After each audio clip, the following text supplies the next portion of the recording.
ఇంకొక పక్క land titling act. ఇది nothing but Jagan land grabbing act. అతను ల్యాండ్ గ్రాబ్ చేయాలనుకుంటున్నాడు, అందుకే ఇలాంటి నల్ల చట్టాలు తీసుకొస్తున్నాడు. దీని పేరే జగన్ ల్యాండ్ గ్రాబింగ్ యాక్ట్. సొంతం కోసం పెట్టుకొని ఇలాంటి వ్యక్తులందరినీ ప్రోత్సహించి ప్రభుత్వ ఆస్తులపైన కత్తిపెట్టి బెదిరించి భయభ్రాంతులు చేసి ఎవరైనా మాట్లాడినా లేకపోతే వాళ్ళకు అవసరం ఉన్నా లాగేసుకునే పరిస్థితి వస్తారు. ఇప్పటికే ఈ రాష్ట్రంలో 40 ఏళ్ళు 50 ఏళ్ళు సంపాదించిన ఆస్తులు మెడ మీద కత్తిపెట్టి రాయించేసుకున్నారు.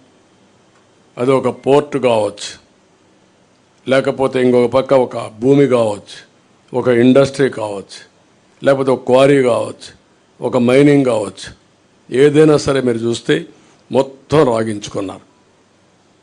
ఎందుకు పోర్ట్లు చేతులు మారాయని అడుగుతున్నా, ఎందుకు సెజ్లు చేతులు మారాయని అడుగుతున్నా, ఎందుకు స్టూడియోస్ చేతులు మారాయని అడుగుతున్నా, ఎందుకు ఆస్తులు బలవంతంగా చేతులు మారాయని అడుగుతున్నా.